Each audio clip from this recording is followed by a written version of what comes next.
Welcome and thank you for joining us at the Rye City Council Candidates Forum. I'm Liz Rotfeld, co-president of the Rye, Brook, and Portchester chapter of the League of Women Voters. Before we begin, please join me in the Pledge of Allegiance. I pledge allegiance to the flag of the United States of America and to the republic for which it stands, one nation, under God, indivisible, with liberty and justice for all. Thank you so much. So our league is nonpartisan. It neither supports nor opposes candidates. Our members are women and men from a wide variety of neighborhoods and political perspectives. And what we share in common is our dedication to encouraging the informed and active participation of people in our government at all levels. We are always looking for new members and volunteers, so please don't be shy. Please allow me to introduce our moderator for this evening, Marcia Brewster of the River Towns League. She has served as president of the United Nations Association Westchester chapter for many years. Having worked at the United Nations for over 30 years, she devoted her career to programs related to water and sanitation, sustainable development, and gender equality. We thank her for being here this evening, and at this time, I shall turn over the forum to Ms. Brewster.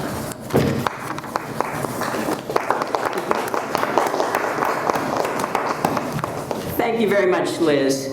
And good evening to our candidates and to audience participants. It's my pleasure to be here. In accordance with league policy, I am not a voter in this district. I am pleased to introduce 5 out of the 6 candidates for the 3 open seats on the Rye City Council. The council member candidates running for a 4-year term are Marian Anderson, Robin Jovanovich, Amy Kesavan, Maria Shuck, and James Ward. The 6th candidate, James Fee, could not attend tonight due to circumstances beyond his control. A link to the forum will be available on the local league website, www.ryerbpc.org. Our timekeepers this evening are Jackie Quaylar and Renata Vanderwater. Welcome to you all. Before we get started, I would like to go over a few ground rules. The order of opening statements has been determined by lots that were drawn before the meeting. The order of closing statements will be in the reverse order as the opening statements. The order in which candidates will respond to questions will be rotated by the moderator to assure fairness. Throughout the forum, no comments of a personal or abusive nature will be permitted. The moderator will rule this out of order. The allotted time frame for opening and closing statements will be 2 minutes. The timekeeper will indicate when 30 seconds remain in the allotted time and with a yellow sign, and when the time is up with a red stop sign. The opening statements will be followed by 50 minutes of 5 or more questions prepared by the league from questions submitted prior to candidates' night by email and electronic form. These questions have not been shared with the candidates prior to this evening's forum. No questions from there will be questions from the audience allowed.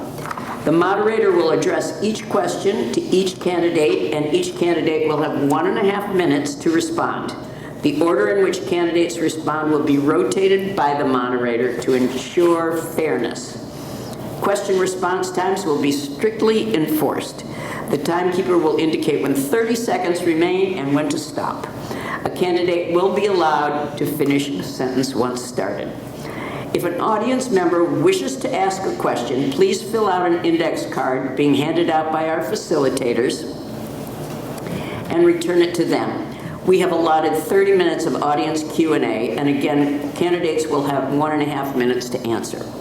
During closing statements, each candidate will have 2 minutes to speak. The candidates will not interrupt one another or the moderator during the forum. The moderator will have the authority to pause the proceedings to enforce the ground rules and the format. Except for time limits, the only restriction on candidate statements are respect and civility. We will begin with opening statements. I will call them in the order in which they were chosen out of the hat. Candidates, you will each have 2 minutes to make an opening statement, and the first statement will be from Robin. Thank you. Do I push this? Let's not start the timer yet. Just push? I think so. It looks like it's on, no? No. Hi. Yes. Good evening. My name is Robin Yovanovich, and I thank my stars that the 5th time Bill Henderson asked me to run on his slate, I relented. It was meeting his running mates, Maria Schuck and James Speed, that sealed the deal. The fact that all 3 of them went to law school and are avid golfers didn't dissuade me in the least. What we all share is a desire to make a difference in a community we love. My love for Rye began 33 years ago when my husband's job in educational publishing brought us back to New York. We researched every town within a 30-mile radius of Manhattan and narrowed our search quickly to Rye. Rye has long been a desirable community to live in, but homes with potential and within most mortals' price range have never been plentiful. We fell for a Victorian within walking distance of train in town that 97 families had toured and not one had made an offer on. Always up for a challenge, we spent the next 7 years restoring it. More importantly, within a few weeks of our arrival, we were given a free membership to the Rye Arts Center, and before I knew it, I was on the board. Rye is a place where residents volunteer and give back willingly. I served on the Rye Library Board for a dozen years, running the annual book sale for 10 of them. As a deacon at Rye Presbyterian for 3 years, I took on the assignment of bringing flowers from our church to the Osborne, and I wrote and gave out handwritten notes. It was to writing and a paying job that I returned to in 1998 after years of freelance work while raising our 2 sons when I became a contributor to the Rye Record. Shortly before 9/11, I became editor and co-publisher of the paper. At the end of that tragic and tumultuous year, my husband was diagnosed with an idiopathic and terminal pulmonary disease. I credit Rye, our friends, the bonds we made, the strangers who left meals on our front porch, for helping extend and enrich my husband's life for another 20 years. If given the opportunity to serve, I will dedicate myself to helping ensure that our small, special city is well cared for, its more than 16,000 residents listened to, and its natural beauty and historic character long preserved. One sentence. Thank you. Sorry. Thank you, Robin. Marion, you are next. Okay, I'm Marion Anderson. I have lived in Rye all my life, born here. My parents came to Rye City in the late 1940s and bought property in Glen Oaks for $500 at auction. Prices have gone up since then, right? My dad was a carpenter and he helped build Osborne School. So that big rock in the back of the school was something that he decided needed to stay there back in the 1950s when Osborne was built. I've always been a person who's willing to step in. Always been a person who is interested in history. I really strive to help other people. I'm willing to work with others. I have worked very hard in Rye. I was a director to Kids Space of Rye, and it was a floundering little organization at that time, and I decided that I would be better help to it to become the board chair. So I switched from director to board chair. It is now a very successful organization. It is, I think, 30 years old, or close to 30 years old. I am on their advisory board and have been on the advisory board for 20 years. It is a great after-school program for children ages kindergarten through 5th grade. I've got 30 seconds left. I've also worked with the school district. I have done curriculum planning. I was on the UPK committee. I am an early childhood consultant that has worked at Rye Presbyterian Church and at Christ Church. I have worked throughout the county on various boards, Carver Center Board as a vice chair. A lot of experience in business, not-for-profit, and running my own business. Thank you. Amy, you're next. Good evening. I'm Amy Caseman. I'd like to start by thanking the League of Women Voters for hosting tonight's forum, Josh Nathan, James Ward, and Marian Anderson for their wisdom and support, and my opponents for tonight's civil debate. 13 years ago, we chose Rye for the same reason many of you did: waterfront access, quiet neighborhoods, a charming downtown, and exceptional schools. But today, we stand at a crossroads because our community is changing.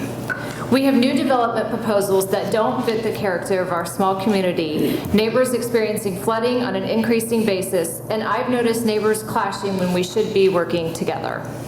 I'm ready to stand up for the very best of our community, to preserve what's best and plan for what's next. Throughout my life, I've worked to bring people together. In civil service in the Air Force, I worked with our allies to cooperatively develop and deploy new technologies for our troops. As a nonprofit leader, I foster collaboration in our community, and as a mom, I'm an on-call food and logistics provider. I've been meeting Rye residents and hearing the same question: how are we going to keep Rye, Rye? We need to put neighborhoods first, adding thoughtful developments, adopt friendly design principles, discourage teardowns, and support recreational facilities that meet the needs of our local families.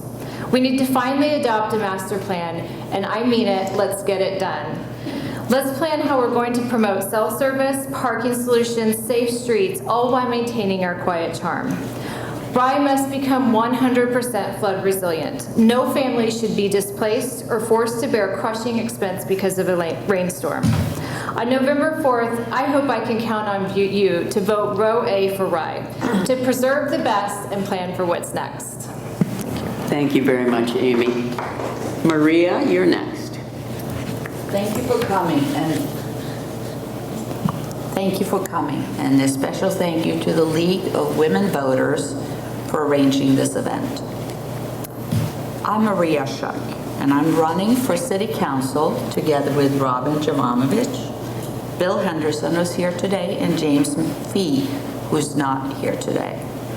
We are running on a truly bipartisan ticket. I have the utmost respect for Amy, Marian, and James, and I really do agree we are civil and we are friends, although some of us have just met. My own ticket, we are the All In for Rye team. My husband and I moved to Rye 32 years ago. We didn't have any family here. We have basically a very small family. But Rye adopted us, and then we adopted Rye. The whole community is our family, and we are just exhilarated to be here today. Now, you hear some accent. I am Swedish. I was born and raised in Sweden, and some of my words are not perfectly pronounced in English. We are blessed to have two wonderful sons that we've raised in the house that we bought in 1993 that we still live in. Until the end of last year, I worked for a very large international law firm, and my specialty was doing large corporate global reorganizations. In this work, I worked with many accountants, lawyers, business people from all over the world, getting things done on time. I've also managed the New York office, had P&L responsibility for 25 years. I've been the first woman chair of several nonprofit and professional organizations. I'm still on audit committees, I'm still the chair. I have several events in New York, so I know how to run a board. But I'm not proud. Thank you very much. James? Good evening. I'm Rye City Councilman James Ward. First, I'd like to thank the League of Women Voters for hosting tonight's forum. I'd also like to thank my running mates, Josh, Amy, and Marian, for their support and dedication to our campaign. And finally, I'd like to thank my opponents for tonight's opportunity to engage on issues that facing our city. Last year, I was elected to serve a one-year term on the City Council. But before I even considered running for office, I was making an impact in Rye. I chaired the Rye Sustainability Committee for 4 years, and 2 years ago I co-founded the Rye Sustainability Foundation. Our work has collectively made Rye a safer, more sustainable, and financially sound place. Our project have eased flooding risk and improved the quality of life in our community. Now, serving on Rye City Council, I'm continuing the charge. We've worked hard to stop overdevelopment, setting a 35-foot cap on downtown building heights, and directing the creation of design standard for new construction. We've also stood up the utility companies by taking Con Edison into court over their rate hikes and joining Westchester Power to give community members real choice. We've worked to protect the environment by advancing natural flood barriers for the Blind Brook and stopping the development of 67 Grant Ave. We've accomplished a lot, but there's a long way to go. I'm running for re-election because I want to keep Rye the kind of place we all want to raise our family in. Safe, sustainable, and financially sound. We're facing big practical challenges, and making city government more efficient without burdening taxpayers is important. But with comprehensive long-term planning and open community dialogue, I know we can rise to that challenge. Thank you very much. Thank you very much, James. Now it's time to start with the questions. Each candidate will be given an opportunity to answer each question, and we will rotate who answers first. You will each have 1.5 minutes to respond. The first question: name one issue the City Council voted to approve this year and explain why you agree or disagree with their decision. Marion, you're first. I'm first. Okay. I think I would like to agree and support the decision that was to, I've got two things. One is very self-serving, so I'm going to do the self-serving first. The City Council voted unanimously to support a project that I brought in front of them. And it was before I even decided to run for council.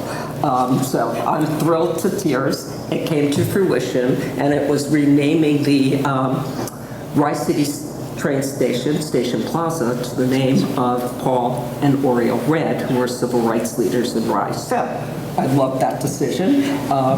It was a great historical moment for the city of Rye. It's something that will tie into the curriculum for the school district, that it will be something that lives on forever in the community. So I just think it was a big, important work. And I think it was awesome because the entire council and mayor voted unanimously to support it. Amy? I, of course, support that as well. Marion did an excellent job on that, and I really want to commend her on that. Another decision the council voted on this year was the decision to stay in Westchester Power and offer that as our default choice. I think that was the right decision for really one word that was key in that, and that was the word choice. Without Westchester Power, we have a monopoly, we have rising interest rates, and we have no options to be stuck with anybody other than Con Ed. So I did support the decision to stay in Westchester Power. I also supported the leaf blower ban that I wish they would have carried through with. I think that that is a quality of life issue in Rye. But really the biggest thing I think is the Westchester Power choice that we provided our residents. Thank you, Amy. Maria? I think I agree with Marion. I think it was a significant day in our history of Rye when we renamed Station Plaza, or whatever that street was called before, is still called. And I admire the Red family, and I think the way Marion was able to get that through, and city council and city manager were very helping, I think, and I think that shows how we can do really great things in Rye in short term, and with the cooperation of all for good people. And so I think that was a wonderful, wonderful decision. Thank you. James? Thank you. So I agree with a lot of what the candidates have said today, and I'll give something different. So a review of the Ethics Committee was brought to the floor, a resolution to review the Ethics Committee was brought to City Council. I voted against it. I deeply appreciate the mayor's contributions to the community and his service over time, but I felt like the volunteer group that runs the ethics committee are experts, deep in knowledge, and understand those things. I think it was bringing up issues that would hurt the community that we were divisive on before, and I thought it was not a good use of funds. And I believe that if the ethics committee itself needed something from the city council, we would listen to them and vote appropriate those funds as necessary. Thank you. Robin? I'd like to go back to something that James mentioned in his opening remarks about approving restricting the height of buildings downtown. I think that was a very important thing to vote on. And obviously, the dedication of Station Plaza. But like Amy and others, I'm also disappointed that we didn't vote on leaf blowers and fixing that problem. And I really hope by the end of the year we will have arrived at a new and permanent city manager, which we haven't gotten to so far. So I think I'm hopeful about the future, and I'm very hopeful about some new members of the city council and what they will contribute and making it a more creative body. Thank you very much. Question number 2. Would you recommend a citywide reassessment appraisal of all properties in Rye to address the perception that older homes are overtaxed or undertaxed relative to new ones, and in particular that condominiums do not carry a fair share of the tax burden relative to single-family homes? Amy, you are first. Right now, I would not support that without knowing a little bit more about the issue. And the reason why is because I think that we are running short on small, older affordable homes in Rye. I think that is sort of a punishing event for them to have a property tax reassessment, because for a lot of these people, they're in homes that they've lived in for 30, 40, 50 perhaps years. I've met people on the campaign trail who built their home, raised their children there, and they're now there on retirement. And I don't know that their fixed income would really support a property tax reassessment. And for that, I think at this point, not at this time. Thank you. Maria? Interesting question, because if I have lived in my house since 1993, and I get these tax letters every year from all these attorneys who are going to help me reduce my tax bill. So there is an indirect way of reducing your tax bill. So after I received those for a couple of years, I said, hell, I'll do it myself. And I did. So I live in an older home. I haven't added on to it. If I ever sold it, it would be totally raised in this environment, not the environment I hope to create if I were to be elected to serve on city council. But I don't think we have enough information, and I do think there are indirect ways of reassessing properties with or without the help of those lawyers. And by the way, you don't need to use those lawyers. Send in photocopies of what you think your house is worth and should be assessed at, write the letter, and our excellent employees at City Hall will take your words for what they are, and they will read them, and you will be hopefully successful. Thank you. James? Thank you. I agree with a lot of what Amy had said. I think a lot of the older houses with more senior people living in those, we need to keep those affordable to them, and raising their taxes would be a mistake. And maybe raising anyone else's just arbitrarily would be a mistake. I think we should focus on the budget, and I think we should focus keeping costs under control, not looking for top-end items to make the budget larger. Thank you, James. Robin?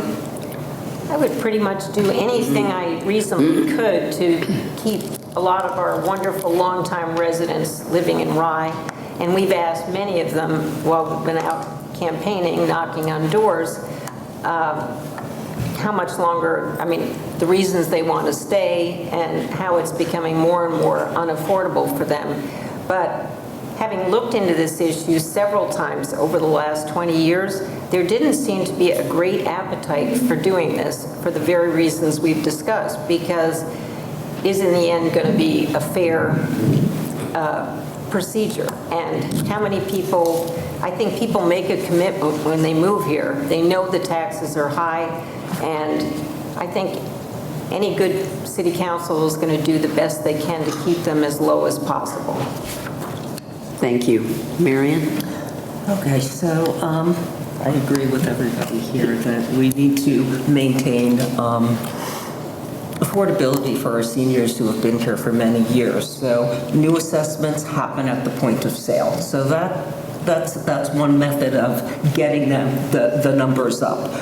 The taxes in Rye, we really are a blessed community that our taxes are 17% of the total tax bill. 22% is county, the rest is school tax. Rye, our tax rate is one of the lowest at 1.64%. We're doing great. We've got great services here. We need to hold the line on that. And I think we need to hold the line on making sure that we keep our seniors here in place and allowing people to stay in Rye. Thank you. Thank you very much. Question number 3. The council approves major capital expenditures from sewer upgrades to parks. What criteria will you use to decide which projects deserve priority in the next budget cycle? Maria? Oh, wait a minute. Oh, yeah, sorry. Maria. The council or council? The council approves. The council approves. Council approves major capital expenditures from sewer upgrades to parks. What criteria will you use to decide which projects deserve priority in the next budget cycle? So if you ever heard of Maslow's hierarchy, I heard at some point a long time ago in school. So I think safety comes first. So when the council looks at all the capital improvements that are suggested, obviously safety comes first. So sewer improvements seem to me to be a safety issue. So anything to do with flooding, public safety, traffic safety, pedestrian safety will come first. Parks is more of a recreational thing. In my view, it's above the basics of living a safe life in Rye. Although it's very important, and I do truly believe this, for everybody's mental health and physical health to have access to parks. So parks should not be degraded to some secondary issue. Parks are very important. Our kids' recreational activities are very important. But I would, in my opinion, the safety of our homes, our lives, would be priority above recreational activities. Thank you, Maria. James? Thank you for that. So, you know, a lot of, I guess, long-term planning is going to come out in the comprehensive plan, and those are going to be, you know, decidedly CapEx projects. But our current CapEx projects, I think, are organized quite well. I would prioritize the ones that, you know, serve our neighborhoods. I think access to recreation is very important. I think it's important for, you know, not just the big fields, but the small ones in local neighborhoods. I'd also focus on projects that are maybe that are improve the quality of life, including safety and quiet enjoyment, making paths. We look at Playland Parkway, that is a obviously a county road, but that pathway that they put on, people enjoy that and use it for running. So then it begs the question, like, where can we do that and maybe bring those things up to the forefront? I'd also say CapEx projects that we can get good grant funding for, should be prioritized because those are the ones, the bigger projects that we can do and get help at the state and federal level. So, for instance, the abolishment of the incinerator, the now defunct incinerator, is a good example of that. There's a lot of government funds available for that if we can put it in the top of our priorities. Thank you. Robin? Having studied the annual capital improvement plan and gone to more than my share of city council meetings over the year, the biggest problem we have every year is finding the funding for the projects, the many essential projects that are on this plan year after year and we don't make much progress on. And while I'd love it if we got more grant money is in short supply and in shorter supply for wealthy communities like ours, sadly. But I would definitely want to make sure that, as Maria said, we focus on the essentials. And the essential is always safety and health.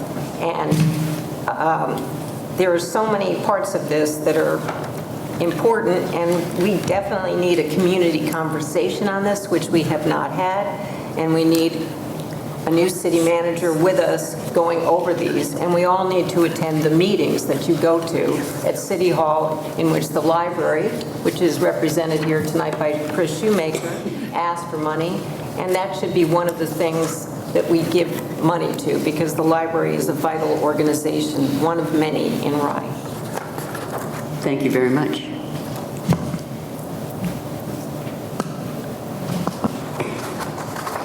Where am I? Amy, I've got Amy next. Marion. It's me. Marion. You're leaving me out. Okay. Marion. So we need to look at comprehensive planning, and we need to look at things that health and safety, flooding is an issue. We have gotten money for flooding. We've got $10 million in projects for Locust Avenue, which is multiple projects, but Rice already obtained $5 million. 50% of that money has been found. So we can't get out there and start looking for money. It's not easy to do so, but as somebody who's run a not-for-profit for many, many years, grant funding is something that we do. It's just part of the livelihood of some of the smaller organizations of being able to work with state, city, county, federal government on procuring funds. So flooding, safety, pedestrian safety, really need to pay a lot of attention to that. And aging in place is important, I think, so we need to be looking at that. Thank you. Amy? The good thing about going last is you get to take all the best ideas. I think a lot of this for capital expenditures goes back to what are we trying to do? And so I want to just lay this groundwork with talking a little bit about the comprehensive plan, which can help us identify where to invest. That is for the future. If I had to just do this today, I'm going to say flooding and flooding and flooding. And one of the reasons this is on my mind is I was knocking on doors this weekend. We were over by the Blind Brook, and people were worried that they were going to have water in their house that night. So I think that we can't put this at the forefront fast enough. The second thing that has been echoed here is safety, especially with these big developments coming through in Portchester and the addition at Rye Country Day. Pedestrian safety and traffic management is going to be paramount for us to be able to use our downtown and for our children to be able to stay safe. And then finally, I'm going to say parks, because this community has spoken loud and clear in the past couple years that parks and recreation facilities are important to them. We have Gagliardo Park right now, which is in desperate need of repair, and I think that that is just as important for those families in those neighborhoods to have a safe local place to go to as it is living near Midland or the high school or Milton. Thank you. Thank you very much. The fourth question. Rye's aging stormwater and sewer systems are directly under council oversight. What immediate steps should the council take to reduce backups and overflows? James, you're first. Well, I think that things are already in place to do that. I think part of the Save the Sound resolution was for the city to actively start working on those, and I don't purport to be a civil engineer and tell you exactly everything they're doing, but that's an active thing that the city is working on right now. So I think as a city council, we're not actually working on those projects, but we should show good governance over those projects and bring, the city manager and other DPW officials to the city council to give frequent status updates so that we know we can add transparency to the process and know where we stand on those things. Thank you. Robin? I would actually say that Rye is making relatively good progress on just that. So many of the open streets you see, it's not just replacing the underground utilities, it's sewer and infrastructure. So that's the one area in which I'm not as concerned as I am about flooding and traffic safety. Thank you. Marion? So for the flooding, we can reduce it. We're not going to eliminate it. We have to work in collaboration with other communities because it is not centralized to Rye. It is a regional problem. So example would be North Castle, Armonk, Purchase, and Harrison working on that Bowman Dam together. A lot of back and forth with SUNY Purchase on a project to do berms in the wooded areas to slow down the water. A lot of back and forth that's been going on for years. The Locust Avenue project is moving along, but one thing that I see that really needs to start being built in some of those projects is looking at the walls on the Brook, on the library and Rye Y side, because they are starting to crumble and they need to be included in those projects. Thank you. Amy? When I think about stormwaters and sewers, again, I go back to some of what the city has done great at, as Robin alluded to. We have started to fix some of these pipes. I have personal experience with this because in Hurricane Ida during 2021, my neighborhood and many of my neighbors flooded for the first time ever in our neighborhood. And Ryan Coyne, the city engineer, came and did I guess, kind of a review of what went wrong with the neighbors, which I commend him for because he stood us on the corner of our neighborhood and he went over the sewer system, a great education, public awareness over some of these issues. And it turns out, because I live in Hicks Park, that during a storm like that, the Oakland Beach Avenue storm drain gets really overwhelmed with the influx of stormwater. And when I think about what a big issue that is with all of this drain, collecting water from all of these neighborhoods and emptying into Disbrow Park, it's a big issue.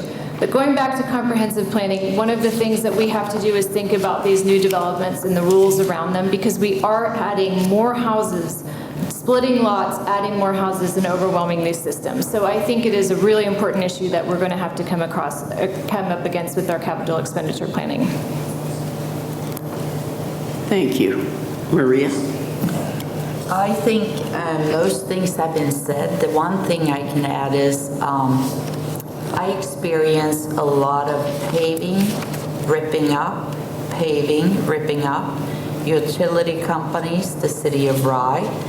And I would suggest that from a sustainability and environmental perspective, it's pretty bad not to coordinate all the efforts among all the utilities in the city of Rye. So I commend the city of Rye for fixing the system, but could we please coordinate with all the utilities that then come in next week and dig up our streets again after they have been repaired? And my motto will be, whether I'm elected or not, paid once, saved twice.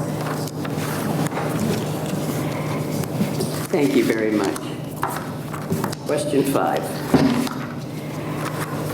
What role should the council play in supporting small businesses in Rye? Do you favor tax incentives, zoning relief, or other tools to attract and retain shops and restaurants? Robin? Well, I did run a small business through a lot of economic turmoil, by the way, starting in 2001, and we moved on to 2008, 2014. And I was amazed that during COVID, the mayor, who's still the mayor, said to the restaurants, I can save you, but I can't save retail Rye. And he was quoted, he confirmed the quote, and I struggled whether or not to print it because I couldn't believe that he said that. And I know and support local business. I shop downtown, I have an office downtown, and over the years we've had some good efforts. We need to restart it so that we don't end up a town with only service businesses such as nail salons and hair salons. There are many people who would like to run a business, own a business downtown. And other than, if they don't own the building they're in, like Woodrow Jewelers and June and Ho, the likelihood of their being able to afford the rents is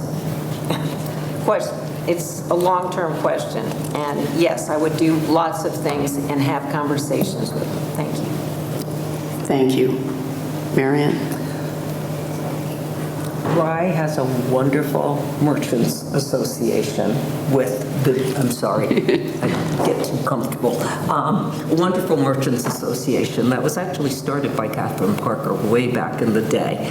And it is a great place for our council and members of the community to get to know these businesses, what their challenges are, and work with them. The nature of retail has changed, which has changed the downtown drastically.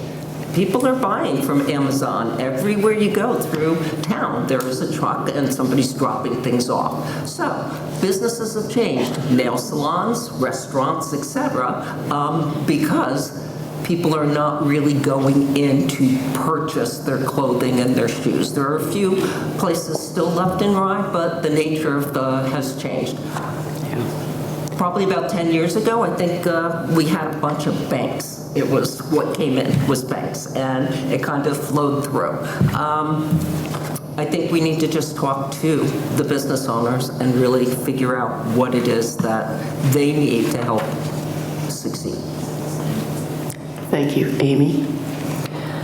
Transparency and community partnerships is something that we have really emphasized in our campaign. And I think Marianne really hit the nail on the head by first starting out and talking to them and finding out what they need.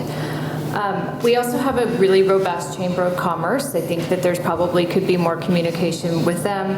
And then just sharing a story from the other day, a friend of mine had a daughter with a recital and she needed to go buy a pair of shoes because if everybody remembers, last year's shoes don't fit in the fall. And she was saying she wants to go downtown to Shoes and More and buy the shoes, but can't stand thinking about the parking. And so parking and downtown parking is really a big issue for us. How many times have we thought about running down there, running down to get something to eat, and at this point, I am thinking about parking. What time of day should I meet my friend for coffee? What time of day am I going to find a spot to eat lunch? I've been going at 1:30 because I know parking is not going to be there at noon. And this goes for retail as well. So I think going and, again, diving back into this comprehensive plan and looking at some of these issues that make Rye more consumer friendly is really important. Thank you. Maria? So I don't really know what retail means, but I guess it's shopping for products that you bring home in a basket. Because many of you may know, I actually bike or walk to Rye. Now I'm fortunate enough to live within a reasonable walking and biking distance to Rye. So I understand what you're saying, but we can all walk and bike. We don't have to drive. So I am much in favor of making it more walker-friendly, more biker-friendly, and as much as I'm in favor of fixing the parking lots at the back of June and Ho and that plaza. But our kids don't have to drive a car each person every day to go and get a pair of shoes. They should be able to walk or bike. I'm sorry, I grew up in Sweden. We didn't have a car per person there. So I do believe in our amazing Chamber of Commerce, our amazing Rye Garden Club that does so many things for our downtown. And I do believe we should have a vibrant downtown. And some things should be done to encourage small businesses to be able to flourish downtown and the diversity of operations. Thank you, Maria. James? Thank you. So I would be more of a libertarian in this kind of answer and say that, as far as the makeup of the stores downtown and what they deliver to our community, I let the market decide. I think the city council is more in charge of painting with a broader brushstroke. So looking at areas where we supported downtown, outdoor seating, which recently came up as a big deal, and we unanimously made sure that people still had their outdoor seating. The community likes it, and the restaurants like it. We supported lights last year or 2 years ago. Those are made the downtown look and feel more festive.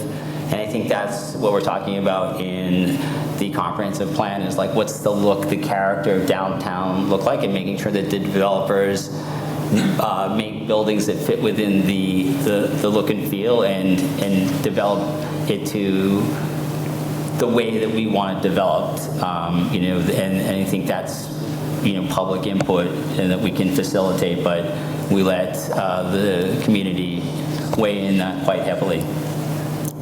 Thank you very much. So that's the end of the prepared questions. I do have a few questions from the audience. So number 6, this is a volunteer role. This is a volunteer role. How has your volunteer service here in Rye shaped how you will govern Rye? And that is Marion is first. Wow. Okay, so I started out as a paid person for Kids Space of Rye after school program, but I became the board chair. And from the inside out, I learned how to strategic planning, comprehensive planning, basically the same thing. Taking that organization from an organization that was struggling, and at one point we threatened to close, and that actually worked for us because people came out to help us. But it was something that has prepared me to be able to run other not-for-profits in my life. Running my own business, so managing money, planning ahead, managing staff, fiscal responsibility, but also it really requires collaboration and working across the table with multiple entities. And I think that's the important part of working in a not-for-profit or a business, is that piece of it. Thank you. Amy? Well, I'm going to start by saying I have a 6th grader and an 8th grader, and so most people can appreciate a lot of my volunteer time has been in school, starting when they were 2 years old. So I sort of grew up in that school system, volunteering and meeting many families, some of them my dear friends at this point. But really what I learned from that experience is that we all know Rye is great, our schools are great, but what makes them exceptional is the volunteers, the PTAs, and the boards behind them. And I definitely take that with me, and will take that with me on council, because I realize I don't have to be the expert. I actually have the experts on these boards and commissions. So that has really been a lesson for me. I, from there, joined the Rye Sustainability Committee, and got very involved with just exactly what kind of world we were creating and leaving for our children. And we did amazing work under the leadership of Sarah Goddard at the time, and James Ward was coming in right as I was leaving that. But just the grassroots, boots on the ground efforts that volunteer work takes in this community is something that I've really taken away from that experience. And then currently I'm at 5 Steps to 5, which is a Portchester organization, but heavily relied upon and funded by Rye families. And I'm chairing the strategic planning committee for that right now. We're trying to expand our mission and take it out into other communities. And so lots of great experiences. Thank you very much. Maria? So I don't have a lot of formal, fancy titles insofar as Rye volunteer experience, but I will tell you, for the last 32 years living here, I bike and walk to the station almost every day. The number of people I met that I know, you all know Ken and Keith, right? If you don't live in Rye.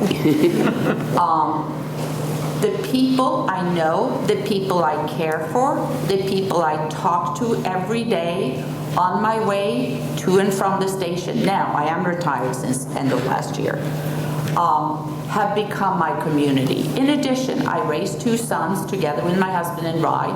There's not a sports team we haven't been manager or coach or whatever on.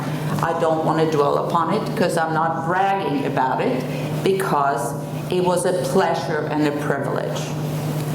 I am totally committed to Rye. Was that stop? No. I saw the stop. 30. Okay. I thought it was short. I am totally committed to Rye. And if you think I haven't done enough volunteer experience without having the fancy titles, you are wrong. I have been interviewed as the biking mom to the train station, as the one who commuted with her 10-day-old son, as the one mom in Rye who was commuting back and forth to New York every day for 30 years. Thank you very much. James? Thank you. So as I mentioned in my opening statement, I've been involved in the Rye Sustainability Committee and the Rye Sustainability Foundation. They're a very important part of who I am and how I want to influence the city. Under my leadership, we moved to a climate smart community. That's something that not only has pushed us in a more sustainable direction, but also led to funding. And I think when we go to comprehensive planning, we want to think about sustainable elements. Sustainable elements are things that make the city not only good for us, but good for the next generation and generations to come. The second thing that it really influences me is I'm a Rye hockey coach. So I coach 11 to 12-year-olds. And if you want to know about project management, try getting 15, 11, and 12-year-olds in a locker room to settle down, to think about their game, to stop hitting each other, get out on the ice and have fun, but also win. I think that's taught me a lot about, having an impact, but also motivating people to do things, and also making, aiding in, helping the development of kids, which are a vibrant part of our community. Thank you very much. Robin? I think that I have a long history with nonprofits, long before we moved here as well, and I think it really taught me to listen, make sure I knew who the users were of various organizations. I worked on budgets for the library. I researched what area libraries were doing to make sure that we were doing the best possible job we could and what hours we should be open. I think I have a history with 5 Steps to 5, as well as the Art Center and the library, of helping them expand their mission and make sure that when people had an idea for doing something else, adding to the load, that we found a way to do that. And I think that some of the proudest moments were probably working with homeless families, after school education for homeless families in San Diego, and getting also in San Diego, different for the private school our sons attended, interviewing 100 Vietnamese students, all of whose parents had come over on boats, helping 5 of them get scholarships at one school, and that program still goes on. Thank you very much. Question number 7. As a council member, you'll vote on zoning changes that affect Rye's character.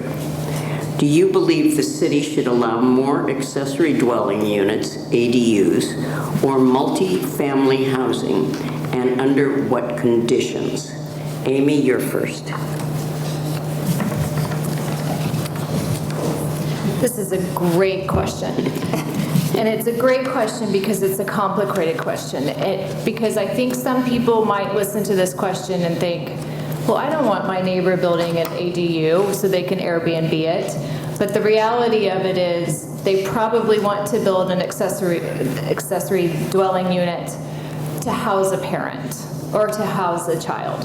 And so I think I'm going to harp back again to the comprehensive plan. We will have these exact questions answered. And we're going to have these questions answered because we need to go out and find out from the community what the community wants and needs.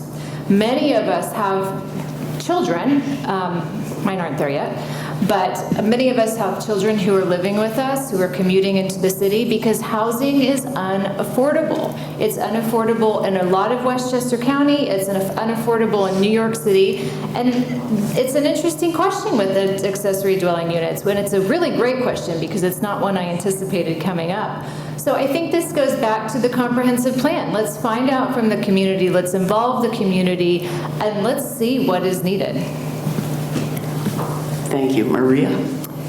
I totally agree with Amy on let's find out in the comprehensive plan process. Now remember, the comprehensive plan is a process that will result in a document that will be a guidance for future city councils. It's not law. Nothing is going to happen once you have a comprehensive plan. But then city council will base future legislation on the comprehensive plan. So don't kid yourselves. Don't think this is the solution to all our issues.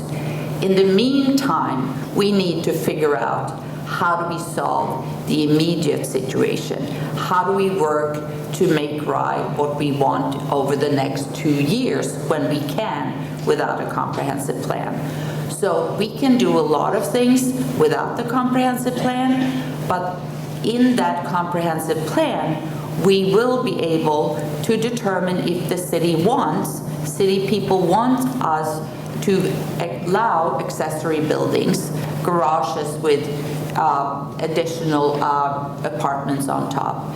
And I think the city's residents of Rye should be able to decide that in the plan, which will not be law. It will be just a policy document. Remember that. Nobody else can tell you anything else. Thank you. James? So it's a difficult question. I was glad to not have to do this one first. We mentioned comprehensive planning, but I think we want to mention desired outcomes and what we think. I mean, I've lived in a neighborhood for now 12 years and seen very small houses raised and then have very large houses put up in the maximum footprint. And although my house value increases because of that, I'm worried that access points in Rye are limited when we start to build, when we build things for only one segment of society. So I don't know what the exact answer is, but I know that we want, for instance, teachers and other community members to live close. We want places where people can age into and not have to worry about the size. Like if you're trying to scale down in Rye and you can't find a house with a small enough footprint that you can afford, you're going to have to move out, and then we're going to have a very stratified community of people coming in from jobs that are good enough that they can afford a really expensive place, and then leaving when they're done raising their children, and I think that puts the community at a loss. Thank you. Robin? Well, I've lived through and followed a lot of different city councils, and this question is not a new one, and I have no issue with the creation of a new plan after 40 years of since the last one, but I don't think in certain areas we really can afford to wait a lot longer on development, which is what we're talking about. I know the question is about multifamily housing. There is so little entry-level housing in Rye that it concerns everyone. And yes, if you make a salary of $1 million a year, this is, no problem. But that's not, I miss the diversity I found when we first moved to Rye. There were definitely people of modest income and very happy in modest-sized homes. So the need for multifamily housing is real. Where we're going to put it is a big question. We had a hard time figuring out where we're going to put affordable housing, and we've made small steps in this area, but I know that a lot of people are, I look at the development on Grapple Street and the one on the corner of Oakland Beach Avenue and Hicks, and I think, how did we really approve these projects? They are not good for Rye, notwithstanding their high tax base. Thank you. Marion? I agree with Amy. I agree with Robin here. We do need multifamily housing. Like you, I've been here for a very long time, and we've seen the diversity of the community has dwindled because the rising cost of housing here. The average cost of a house is $1.875 million in Rye. That is the average. That precludes a lot of people from purchasing here. So as I'm out walking around, I talked to a young man who moved back, went to Rye High School. I believe he graduated in 2012. Married, had moved in Texas, and decided I want to run from Texas quick. I'm going home. He got home, and he can't buy a house here, so he's living with his parents in Rye Brook. They're about to have a child. He's out on, in front of the snackery and just lamenting that he would like to live in Rye. Maybe a good multi-unit would suffice for someone like him to be able to give him entree. Thank you very much. Question number 8. What qualities will you look for when selecting a new city manager? Maria, you're first. So I didn't know we were allowed to talk on this topic because I understand it's been so confidential and that the current city council members haven't even It was talked from the about audience. What qualities? I would look for somebody who has, somebody said something? No? Okay. Who has experience in running a similar situation, job, probably a city manager from some other community in the Northeast, fairly, close by. And I think I would look for somebody who is truly dedicated to people, who are open to every person, what color, race, anybody who comes into Rye, in order to make sure we don't have any future conflicts about who we're serving, who we are. And I would think that a city manager would be able to afford to live in Rye. I've heard that we can't request that somebody lives in Rye because it's too expensive. But I would hope we could find a starter home. Maybe the community can help out. So we can have a city manager living in Rye. Living, feeling, being with us. Thank you. James? Thank you. So for a city manager, we obviously have a few requirements. I think people have voiced them pretty much, like experience at the seat, ability to run a large organization, familiarity with New York laws and the bodies that are decision-making, like knowing people up in Albany and so forth. I think there's another quality that we need, and that's a team builder, able to build the staff, make sure that the staff are getting the opportunities, and then we're keeping retention. amongst those staff. Why is that important? Is because if you look at some of the ways that we're like currently saving money, for instance, it's because we have staff like that can do big projects. And you look at what the DPW did for the Locust Ave parking lot, for instance, that was paved, reformatted and paved by the city, saving us a lot of CapEx budget.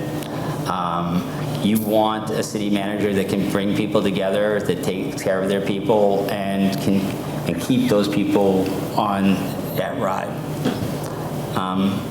And I think that's it. Thank you. Robin?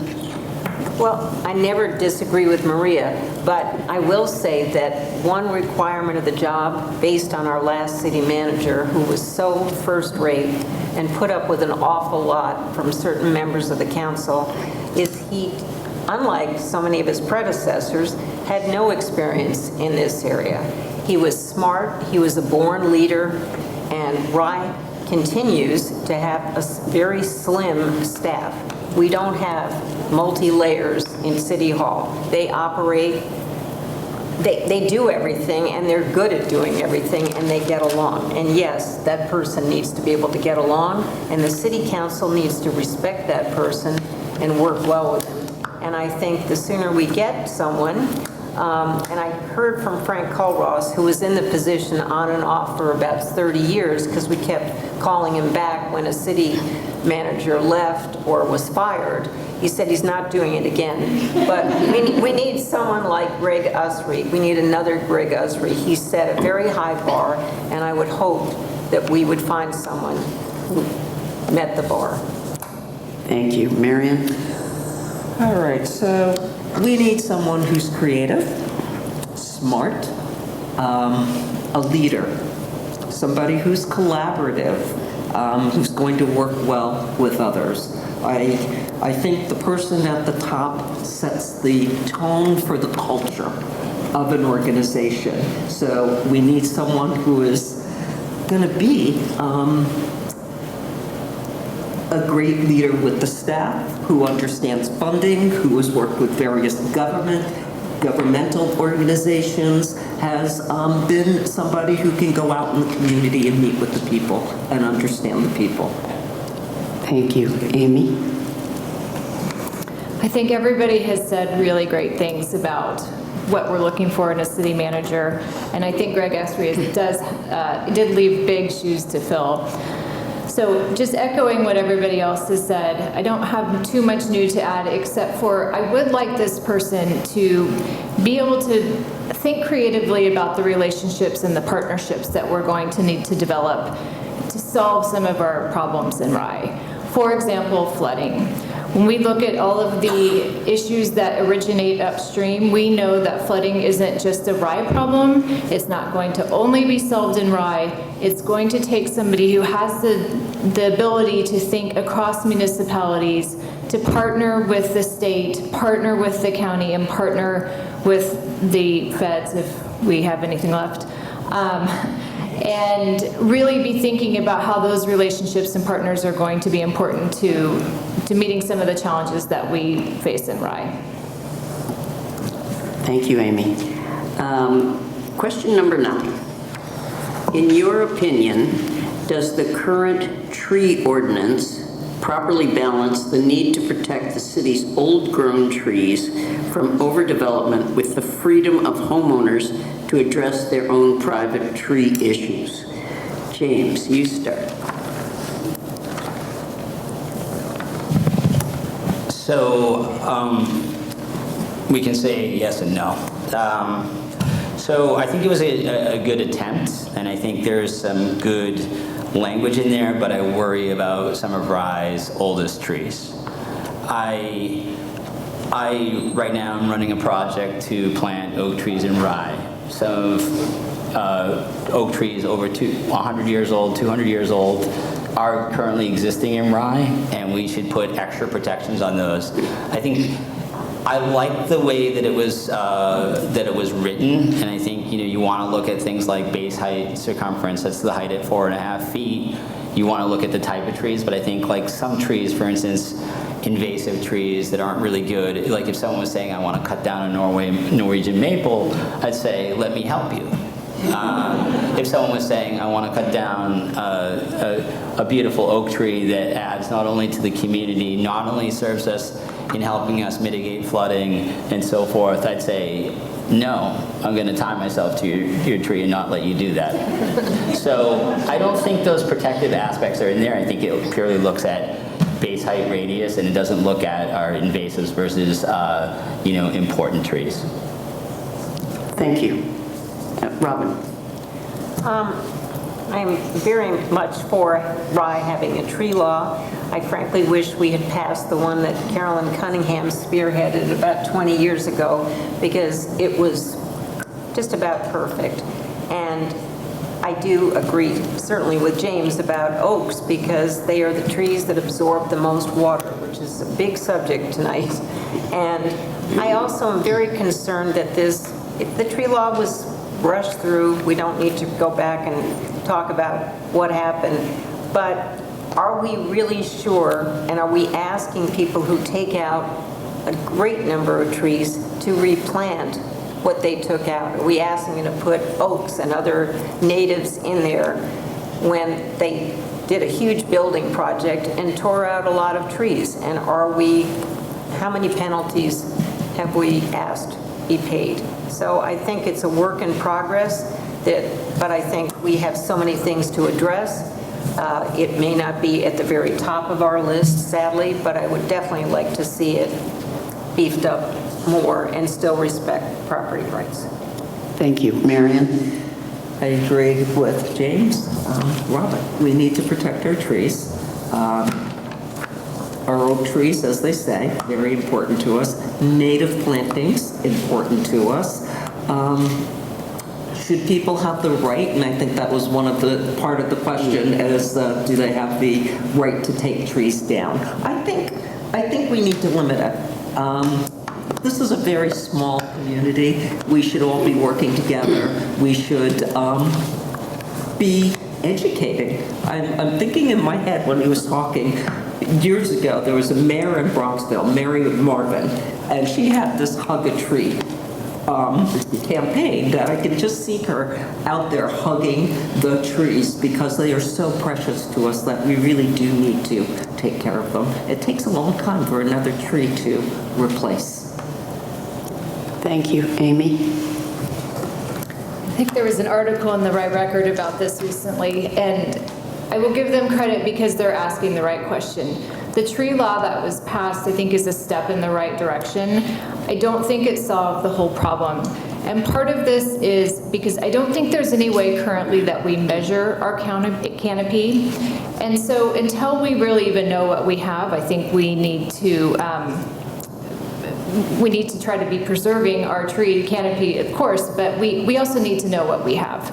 And whether that's aerial footage via drones, but some kind of counting system to exactly know where we are starting. And James brings up a good issue as well, just for people who maybe aren't as familiar with invasive versus non-invasive.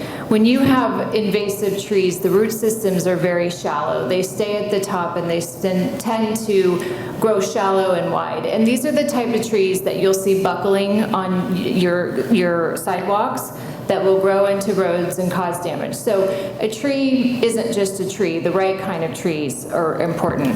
But I think this is a tricky subject because we have to balance property rights. Nobody wants to move in, have their dream garden, but can't cut down that tree in the backyard because the city says no. So it's something that we need to continue to review with the law. We need to see if we're trying to make the progress that we're intending to make, and continue the work on it. I think it's something that needs to be continued to look at and protected. Thank you, Amy. Maria? I'm a big tree hugger, so one of those you mentioned. I live in a property where we've lost many trees over the last 30 years, 2 storms or less. We've lived in that house. And I do believe that we need to have a law protecting trees of a certain species, size, and location. I do believe that the current tree law was a rushed work. It is very unuser-friendly. I have read it about 20 times. I can't figure out what I need to do to take down a dying, tiny little Leland spruce in my backyard. It is also it's a heavy burden on the city staff to try to administer this tree law. On the other hand, I do believe that we do need to protect our trees just as, and property rights come in. You can't even change a window on your house to a smaller house without a permit. What is that about property rights? It's the same thing. So I believe species, location, size, but it has to be user-friendly. If you've got a dying little thing, you should be able to take it out. We should be more permissive, and it shouldn't be burdensome. And by the way, for a developer, $1,000 for a fine, it's nothing. They're happily paying a couple of $100,000 to clear cut a lot. Yeah. Thank you. Question number 10. The Recreation Commission has advocated for projects like artificial turf at Nursery Field. How would you balance youth sports needs with environmental and neighborhood concerns when these projects come before the council? Robin. That's a good one.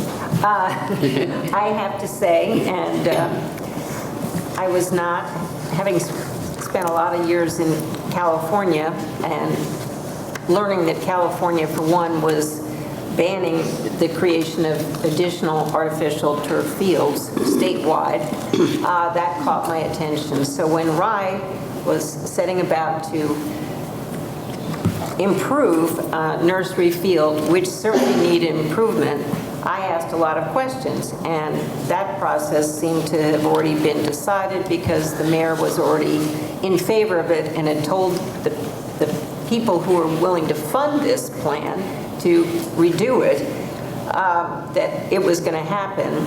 I didn't like the process being rushed, but I have an 11-year-old grandson, an 8-year-old granddaughter who live here, and I go to every field, and Gagliardo, they've actually made some improvements at. I'd like to see them relook at Disbro Park and make sure that no matter what happens, that recycling center is not where it is, so that we can have safer fields in Rye. And as artificial turf concerns about toxicity are diminishing, I'm sure that we will be building more artificial turf fields. The question is, are we going to improve the fields to the level that they are in other communities? And many parents who attend these can tell you about those fields being better. Thank you. Marion? I think we're going to have to look at this one by one for each specific location and assess whether turf is feasible. You look at Rye High School, how many times have we replaced that? Multiple times. So, well, we're here. Forgot that. So we have to look one by one at each of these fields. I recently was talking to a little girl in CVS, and she's a soccer player. It's like, oh, have you played at Nursery Field? How'd you like it? Well, I played there once, and I fell, and I cut my leg, and I don't want to play there anymore. Out of the mouth of a babe. So we also have to talk to the kids. How is it working for them? I don't know. So let's talk to the kids. Let's see environmentally, how it washes out. Amy? There's no denying that athletics are a central part of family life in Rye. I have been on these fields for over 10 years now, starting when my kids were 2, and my time on these fields has only increased as they've gotten older. But I don't think you can definitively say that turf is always better or grass is always better, because it really depends on the need of the field. And some people think that turf is more accessible, more reliable. Other people think that it's out of the character of Rye and it's got too many environmental concerns. I think it's got to be determined on a case-by-case basis for what the need of the community is and for what the intended purpose of the field is. Thank you. Maria? So I'm Swedish, and as you know, Sweden is at the forefront of sustainability and environmental responsible practices. Sweden is a high user of artificial turf. So, and I'm also very much involved with my Swedish university, which is a very large and very, very research-focused university. So I believe in the future of artificial turf. There are alternatives in Sweden now where we have biodegradable artificial turf. And so I believe in the future of technology. The future of technology will come up with artificial turf that's biodegradable. But in the meantime, let's stop using plastic bottles. Yes. I brought my own. Okay. Are you finished? Just to Yes. say, you concluded because you put the 30-second sign up. Am I starting now? James? Sorry. Oh, okay. James, you're on. Yep. So the original question was balancing youth sport needs and environmental concerns, and I don't think those things are in opposition. And when we think of youth, we think of what's best for our children and what's best for the environment. So I hope we think of those things together. You know, when it comes to Nursery Field, which the original phrasing of the question was in, I go by there today, I live very close to it, and I look and say, pretty nice job. I see people playing organized sports on it. I see the DPW did a beautiful job with the replantings, and it looks very good, I must say. I still have concerns over whether there is an environmental impacts to flooding, environmental impacts for the long-term use of plastics. I talked to a professional lacrosse players, and I said, hey, what do you think of turf fields? He's like, not bad, you know, there's dangerous to, you know, playing on them. You got to worry about ligaments and so forth. But one of the things is during the summer, those fields get very hot. Much hotter than regular fields. I think the thing about Nursery Field is I feel like we didn't have dialogue on what are the alternatives when we went into it. It really came into City Council, and I was sitting in the audience like everybody else, so I didn't see everything on it, but I thought, wow, we're really not thinking about any of the alternatives till it was really late in the process. And that's when someone from Martha's Vineyard who had grass fields, and they talked about managing them. So I would like more community engagement on what's the best solutions. Thank you, James. We have one extra question, question number 11, and I don't quite understand it, so let me know if you do. If elected, would you vote to continue RISE participation to have citizens opted in to, as a default, Sustainable Westchester, and why? Do you want some help on that question? I think it have citizens opted into Sustainable Westchester as a default, and why? Would you vote to continue RISE participation to have citizens opted into Sustainable Westchester as a default, and why? And Marion, you're first. Okay, so I would continue, and Sustainable Westchester, the only way that a community can be part of that effort is you have to use the opt-in. The opt-in is something that will only pertain to new people moving into the community. They need to opt in. Anyone who wants to opt out can opt out, and it is up to us to provide the education to the community. I think there's a misconception that the major part of our Con Ed bill is the actual bill, and not the delivery is the part that costs so much money. So yes, the sustainable part is a little bit more than the Con Edison part, but if you are a concerned citizen and you are looking for sustainability efforts, and I prefer to support a green America. Thank you. Amy? Yes, I would vote to continue that option where you are able to opt in as the default. And the reason why is, for those of us who still believe climate change is a thing, it gives us a place to put our money aligned with where our values are. And I think that is an important choice as a consumer. But more importantly, I just want to say that, really our issue here is Con Ed's ability to raise prices. And if I get on council, I'm going to do what Josh Nathan did and other people in our city and on our boards did, and that is to put pressure on Con Ed to stop the rate hikes. Shelley Mayer has done a wonderful job challenging Con Ed and trying to keep those rate hikes lower for their consumers. But really, we need to be looking at Con Ed and why delivery charges and service charges are the same. I'm opted into Sustainable Westchester. The way it's purchased is it's as a future almost, in bulk. Sometimes it's more expensive, sometimes it's not, but it gives me a choice and it really helps me to not be forced into the monopoly of Con Ed. Thank you. Maria. So being having retired as a corporate lawyer and seeing all these fancy financial products over 35 years of my life, my belief is that we're not getting green energy through Westchester Power. Somebody's buying some certificate and some investment banker somewhere is making a ton of money based on this.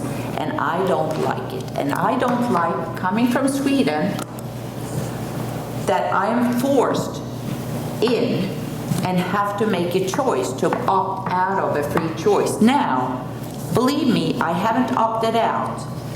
I am still buying that power, but I don't believe the choice should be made for me. I'm a free citizen.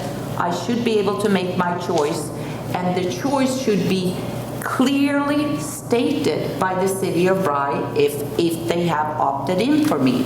I think it is totally not appropriate for somebody to make that choice for me when I otherwise have a right to that choice. And I would like to see who's making money out of this. And don't think we're getting green energy coming into our homes. No way. Thank you. James. Thank you. I voted yes to Westchester Power. Those contracts are a choice for Rye, and it's the only choice that the City Council could make that gave the community choice. If we chose instead to default to Con Ed, then you would be left as every individual to go and find out some alternative way, and that's very confusing for a lot of people. Sustainable Westchester, who organizes Westchester Power, found the cheapest contracts for us to get into. Yes, they're fixed. Yes, rates sometimes are higher, sometimes they're lower. But if going into those, if you don't like it, you can opt out. Opting out takes 2 minutes. You can go online and do it. The other thing is, as Amy alluded to, why would I want to give Con Ed a monopoly, my whole business? There was a lot of confusion about rate hikes, but a lot of what drove Con Ed bills was not the rate, but the delivery charges. And they continue to raise the delivery charges because they're a monopoly. It had very little to do with the rates that we put on with Westchester Power. Thank you very much. That is the last question. We will now, thank you very much, candidates. We will now have closing statements. As I said earlier, closing statements will be... Oh, you mean... Oh, I forgot Robin. All right, Josh. I forgot Robin. That Josh is in trouble. I apologize, Robin. I have to say that I agree with some part of everything that was said, and I just want to make sure, because I don't really know anyone who is against sustainable everything. I do know pretty much everyone I know is not happy about the fact that the county portion of our tax bill is 23%, and sometimes we wonder how valuable the county is to us. But I think that as long as I don't like the fact that the choice was made for us. I don't like Con Ed, which raised the price so much during COVID, it was unconscionable.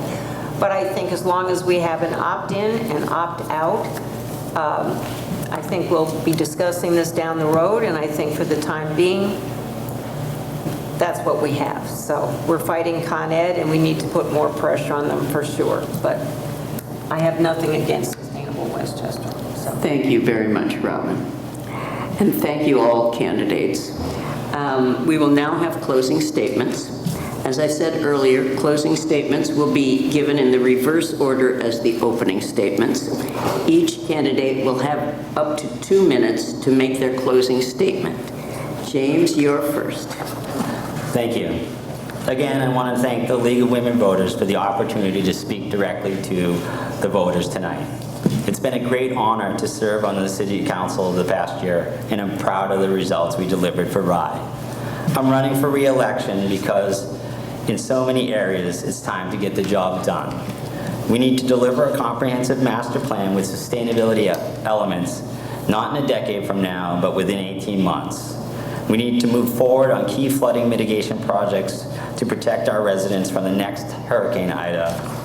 We need to protect our neighbors from overdevelopment and to find solutions for parking and cell services. We need to build a climate-smart city that is more energy efficient, fiscally prudent, and storm resilient. On November 4th, I hope I can count on your vote for our Democratic ticket. Vote Row A to protect the best of Rye and plan for what's next. Thank you very much. Thank you, James. Maria. Thank you very much for listening to me today. And as I said, somebody texted us before this event, Robin and me, and I said, quoting from a movie, and you guess which one it is. We're just two women standing here in front of you asking the Rye voters to like us. Notting Hill. So to conclude, what are my top priorities if I were to be elected to City Council? We must move forward to show actual results in solving the flooding problems. And that relates to Blind Brook, it relates to Beaver Swamp Creek, it relates to sewers, bridges, everything. I'm very concerned about preserving Rye's character, so we need a new comprehensive plan so we can continue to develop the Rye we all have come to love and not compromise our friendly neighborhoods and wonderful downtown. The plan will address all the issues we've talked about tonight: safety, development, environmental, sustainability, but it will be just policies. In the plan, we will have guidance for what then the City Council will have to decide in new laws. In the meantime, we need to continue our work before the plan is in place. We need to continue repaving. We need to repave our downtown parking areas. We need to make sure our bike situation and traffic situation and walking situation in and from Ryan to school and Jerry's Market and wherever people are walking is safe and sound. I want us, as I said before, to continue. Oh, you didn't give me the 30 seconds. Finish your sentence. Finish your sentence. Make it a long one. But most important is the city manager search. We are now without a permanent city manager, and the city's 160 employees deserve better. Let's get him or her hired. Let's not perfection be the enemy of the good. Thank you for listening, and thank you for coming. Thank you, Maria. Amy. Thank you again to the League of Women Voters and to all of you who have given us generously your attention tonight. We've talked about flooding, development, and how Rye can grow responsibly. But what this election is about is trust. Trust that our city will protect our neighbors from flooding, trust that development will reflect our character and not overwhelm it, and trust that your representatives will listen, work together, and deliver results without partisan drama. My career, whether serving at the Pentagon, working in healthcare, or volunteering here in Rye, has always been about solving complex problems through collaboration. I believe that's the exact kind of leadership that this city needs right now. I'm not interested in scoring political points. I'm interested in fixing problems and doing it with respect, transparency, and a sense of partnership. I'm proud to be running with Josh Nathan, James Ward, Marian Anderson, a team that understands RISE challenges and shares a commitment to working together for real solutions. In the years ahead, we can make Rye flood resilient. We can update our comprehensive plan so that development fits our values, and we can protect our trees, strengthen our downtown, and ensure safe streets and fields for our kids.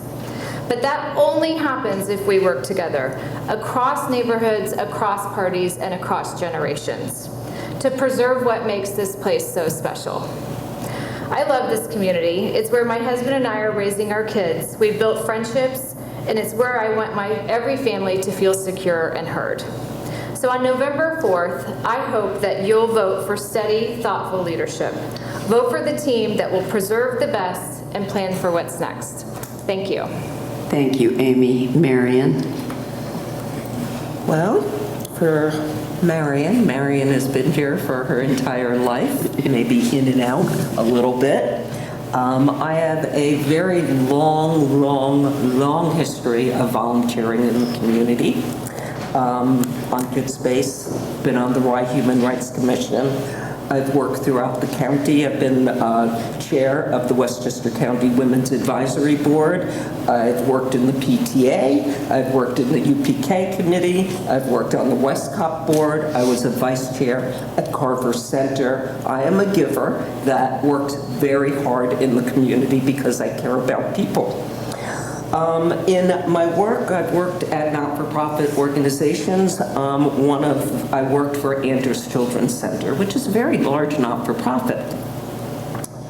Rice City has a budget of what, $22 million? Andrews has a $35 million budget. Very large not-for-profit.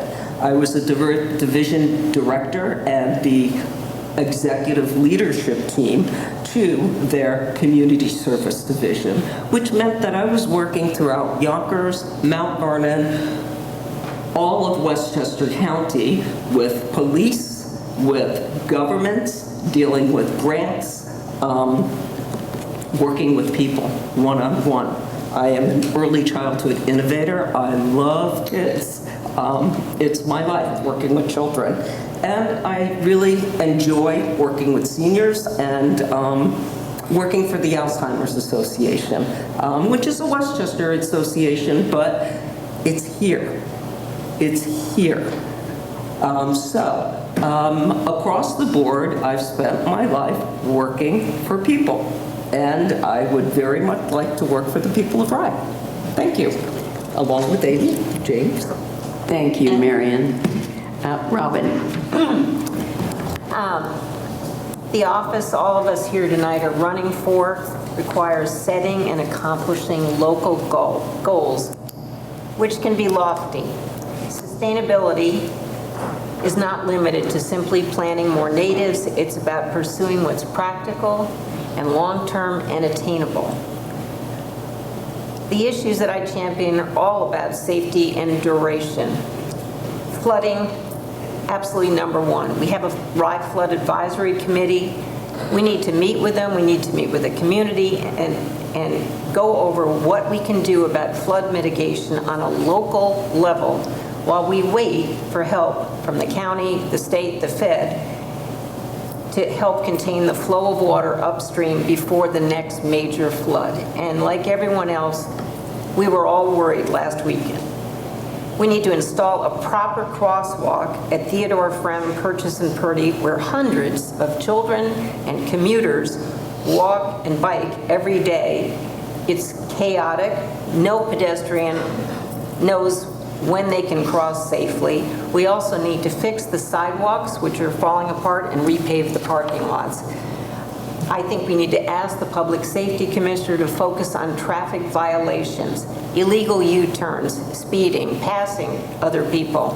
I've had an office in downtown Rye for over 20 years, and I know how much we need a downtown police officer. I would also, as somebody who spends a lot of time going to the recycling center, but more importantly, going to games at Disbro Park, We have to, that recycling center, which is open 24/7, is home to rats, and just last Friday, a rabid raccoon. Best yet, move the thing and secure the gates. Kids play baseball and softball there, and having a dump right by them defies common sense. Having covered Rye City Council meetings, not on Zoom, but with pad and pen, I know how local government works and doesn't. Thank you very much, Robin, and thank you to all of the candidates. Thank you to the City of Rye for hosting this candidates forum, to the candidates for their willingness to serve in a volunteer capacity, and to all of you for your community support. Thank you also to our League of Women Voters team who put together tonight's forum. Please consider supporting the work we do by joining the League or making a donation to our Education Foundation. Election Day is Tuesday, November 4th from 7 a.m. to 9 p.m. Early voting starts on October 25th and ends on November 2nd. For information on registering to vote or your voting location, please call the district clerk or look to the district website under voting. A comprehensive voter guide can be found at vote411.org. That concludes our candidate forum for the evening. Good night and have a safe trip home.